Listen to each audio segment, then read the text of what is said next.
ये आवाज न्यूज है, जहां सच की आवाज अब भी जिंदा है।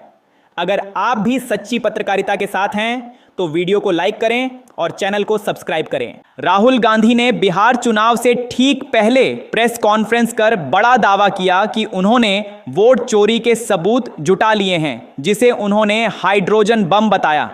उन्होंने कहा कि मतदाता सूची में बड़े पैमाने पर गड़बड़ी की गई है। कई दलित, पिछड़े और अल्पसंख्यक मतदाताओं के नाम जानबूझकर हटाए गए हैं। राहुल ने उदाहरण देकर कहा कि एक व्यक्ति ने अलग अलग बूथों से वोट किया, जो चुनाव प्रक्रिया पर गंभीर सवाल उठाता है। कांग्रेस का दावा है कि यह चुनाव आयोग की मिलीभगत से हुआ है। वहीं बीजेपी ने इसे झूठा और चुनावी ड्रामा बताया, जिससे बिहार की सियासत में हलचल मच गई है। नरेंद्र मोदी के नेतृत्व वाली भाजपा के लिए यह चुनाव आसान नहीं माना जा रहा है। बिहार देश का सबसे गरीब राज्य है और यहां विकास की रफ्तार अब भी धीमी है। विपक्ष इसे केंद्र सरकार की विफलता के रूप में पेश कर रहा है। प्रधानमंत्री मोदी की सभाओं में भीड़ जरूर जुट रही है, लेकिन स्थानीय नाराजगी को पूरी तरह दबाया नहीं जा सका है। भाजपा नेताओं को उम्मीद है कि मोदी की छवि और केंद्रीय योजनाओं के बल पर वे मुकाबले में बने रहेंगे। दूसरी ओर विपक्ष ने यह चुनाव जनता बनाम सत्ता के रूप में पेश किया है और यही टकराव अब पूरे राज्य की राजनीति को नई दिशा दे रहा है। तेजस्वी यादव ने आज महिलाओं के लिए एक बड़ा वादा किया है। उन्होंने कहा कि उनकी सरकार बनने पर हर गरीब परिवार की महिला को मकर संक्रांति के दिन 30,000 रुपए की सम्मान राशि दी जाएगी। ये योजना सीधे महिला मतदाताओं को प्रभावित करने के उद्देश्य से बनाई गई है। तेजस्वी ने कहा कि महिलाओं के आर्थिक सशक्तिकरण के बिना बिहार आगे नहीं बढ़ सकता। इस घोषणा से विपक्षी दलों में हलचल मच गई है। भाजपा और जदयू नेताओं ने इसे चुनावी छलावा बताया, लेकिन राजद का दावा है कि यह बिहार की महिलाओं के आत्मनिर्भर बनने की दिशा में ठोस कदम होगा। भोजपुरी अभिनेता और आरजेडी उम्मीदवार खेसारी लाल यादव के महाराष्ट्र के मीरा रोड स्थित बंगले पर नगर निगम ने नोटिस जारी किया है। आरोप है कि उन्होंने बिना अनुमति के अतिरिक्त शेड और स्ट्रक्चर बनवाए हैं। मीरा भाईंदर नगर निगम ने इसे अवैध निर्माण बताते हुए कहा है कि तय समय में हटाया नहीं गया तो बुलडोजर चलाकर कार्रवाई की जाएगी और खर्च भी उन्हीं से वसूला जाएगा। निगम के निरीक्षण में पाया गया कि मंजूर नक्शे से अलग निर्माण किया गया है। फिलहाल खेसारी चुनाव प्रचार में व्यस्त हैं और उन्होंने इस पर कोई सार्वजनिक प्रतिक्रिया नहीं दी है। पाकिस्तान की शहबाज शरीफ सरकार सेना को सत्ता में औपचारिक भागीदार बनाने की तैयारी में है।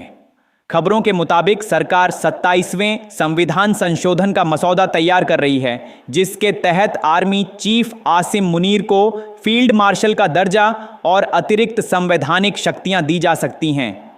यह संशोधन सेना प्रमुख के पद और कार्यकाल को कानूनी सुरक्षा देगा और नागरिक सेना नियंत्रण संतुलन को बदल सकता है।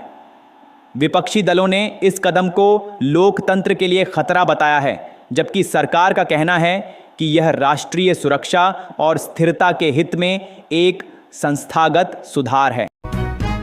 राहुल गांधी ने इलेक्शन कमीशन ऑफ इंडिया पर सीधे हमला बोलते हुए कहा है कि देश के 12 राज्यों में चल रही स्पेशल इंटेंसिव रिवीजन सायर प्रक्रिया लोकतंत्र की हत्या कर रही है। उन्होंने दावा किया कि इस दौरान हजारों ग्रामीणों के नाम मतदाता सूची से हटाए गए हैं, जिनमें से एक ने बताया कि उसे और उसके पूरे परिवार को अनुपस्थित बताकर सूची से बाहर कर दिया गया, जबकि वे गांव में ही रहते थे। राहुल ने इसे इंडस्ट्रियलाइज्ड वोटर लॉटर करार दिया और कहा कि यह केवल उठते खाते मुद्दे का नतीजा नहीं, बल्कि व्यापक साजिश है।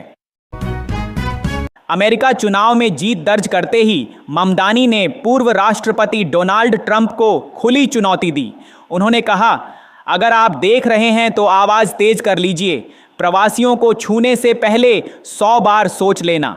ममदानी ने प्रवासियों के अधिकारों की रक्षा का संकल्प लिया और चेतावनी दी कि किसी भी प्रकार के भेदभाव या उत्पीड़न को बर्दाश्त नहीं किया जाएगा। उनके इस बयान ने अमेरिकी राजनीति में हलचल मचा दी है।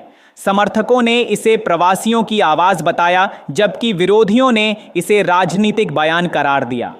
चुनावी जीत के बाद ममदानी का यह संदेश चर्चा में है। न्यूजीलैंड की टीम ने चौंकाने वाला प्रदर्शन किया जब उसने मात्र 37 रन के भीतर 9 विकेट खो दिए। इसके बाद आखिरी विकेट के लिए बल्लेबाजों ने रिकॉर्ड साझेदारी कर सबको हैरान कर दिया, जिससे टीम को उम्मीद जगी। लेकिन डिस्पाइट इस जबरदस्त कोशिश के कीवी टीम जीत हासिल नहीं कर पाई और मैच हार गई। इस मुकाबले में न्यूजीलैंड की बल्लेबाजी पूरी तरह लड़खड़ा गई। हालांकि आखिरी जोड़ी ने संघर्ष की मिसाल पेश की। मैच के बाद फैंस ने टीम के जज्बे की तारीफ की, मगर हार की वजह टॉप ऑर्डर का फ्लॉप प्रदर्शन बताया गया। बिहार विधानसभा चुनाव 2025 के लिए डीबी सर्वे में रघुनाथपुर सीट पर दिलचस्प मुकाबला दिख रहा है। यहां आरजेडी के उम्मीदवार और दिवंगत बाहुबली नेता शहाबुद्दीन के बेटे ओसामा शहाब और जदयू के विकास कुमार आमने सामने हैं।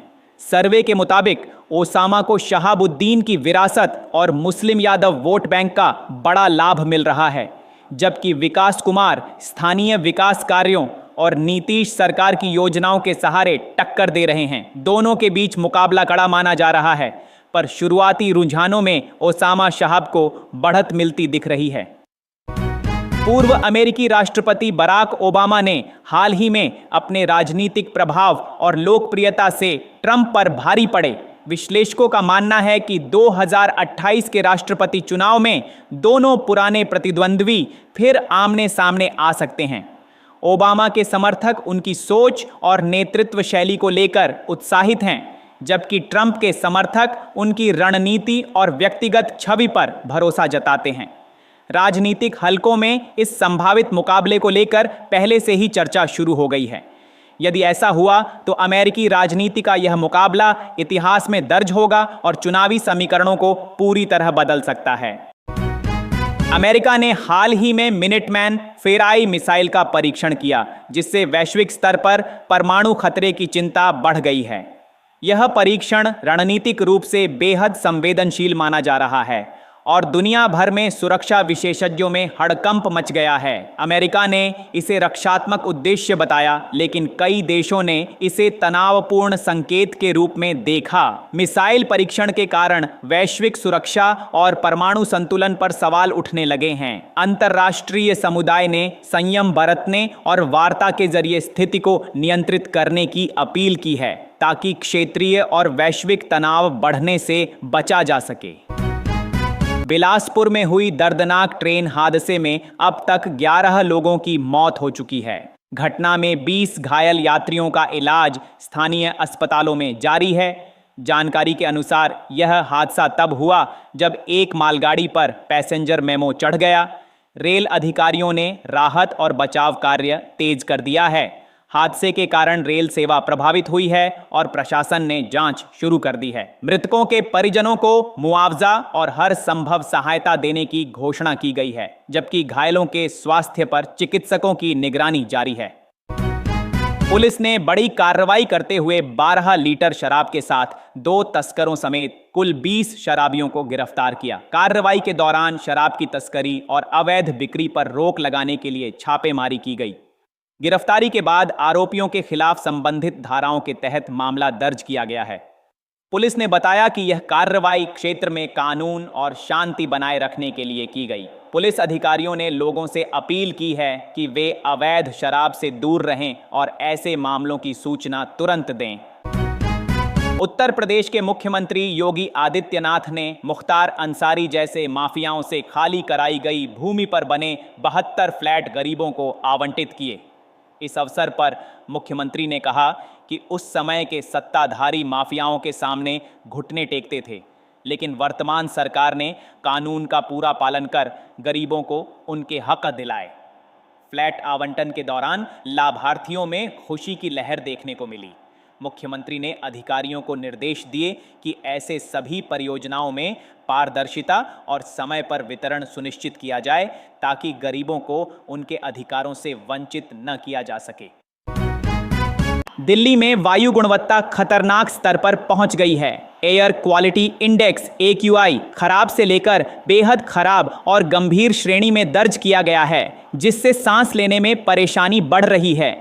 विशेषज्ञों का कहना है कि पड़ोसी राज्यों में पराली जलाने की घटनाओं ने प्रदूषण को बढ़ा दिया है। पंजाब, हरियाणा और उत्तर प्रदेश में खेतों में पराली जलाने की वजह से जहरीली धुंध दिल्ली तक फैल रही है। लोगों को मास्क पहनने, बाहरी गतिविधियों को कम करने और बच्चों व बुजुर्गों को विशेष सावधानी बरतने की सलाह दी गई है। भारत और रूस के बीच हाल ही में हुई बड़ी डील ने चीन, पाकिस्तान और अमेरिका को चिंता में डाल दिया है। समझौते के तहत दोनों देशों ने रक्षा और रणनीतिक सहयोग को मजबूत किया है, जिसमें उच्च तकनीक वाले हथियार और ऊर्जा क्षेत्र में साझेदारी शामिल है। विशेषज्ञों का कहना है कि यह डील क्षेत्रीय सुरक्षा संतुलन को बदल सकती है और पड़ोसी देशों की सैन्य योजनाओं पर असर डाल सकती है। भारत ने इसे अपनी रक्षा क्षमता बढ़ाने और रणनीतिक स्वायत्तता सुनिश्चित करने के लिए जरूरी कदम बताया है, जबकि रूस ने इस समझौते से आर्थिक और तकनीकी लाभ को प्राथमिकता दी है। पाकिस्तानी विदेश मंत्री के हालिया बयान पर तालिबान ने तीखी प्रतिक्रिया दी है। तालिबान ने कहा कि इस तरह के बयान रिश्तों को और बिगाड़ेंगे और क्षेत्रीय तनाव बढ़ाएंगे। इसके साथ ही उन्होंने आतंकिस्तान की पोल भी खोली, जिसमें पाकिस्तान के कुछ हिस्सों में चल रहे कथित आतंकी गतिविधियों का आरोप लगाया गया। विशेषज्ञों का मानना है कि इस बयान के बाद अफगानिस्तान पाकिस्तान संबंध और जटिल हो सकते हैं। अंतर्राष्ट्रीय समुदाय ने संयम बरतने और बातचीत के जरिए स्थिति को नियंत्रित करने की अपील की है। पूर्व अमेरिकी राष्ट्रपति डोनाल्ड ट्रंप ने हाल ही में सीधा रूस और चीन तक पहुंचने वाली न्यूक्लियर मिसाइल का परीक्षण किया। यह मिसाइल मिनटमैन 3 है, जिसे 5 दशक पहले विकसित किया गया था, लेकिन इसे अब भी अत्याधुनिक तकनीक के साथ आधुनिक बनाया गया है। मिसाइल लंबी दूरी तक जा सकती है और परमाणु हथियार ले जाने में सक्षम है। विशेषज्ञों का कहना है कि इस परीक्षण ने वैश्विक सुरक्षा संतुलन और रणनीतिक स्थिरता पर असर डाला है। ट्रंप प्रशासन ने इसे रक्षात्मक और ताकत दिखाने वाले कदम के रूप में बताया, जबकि दुनिया के कई देशों ने इसे चिंता का संकेत माना है।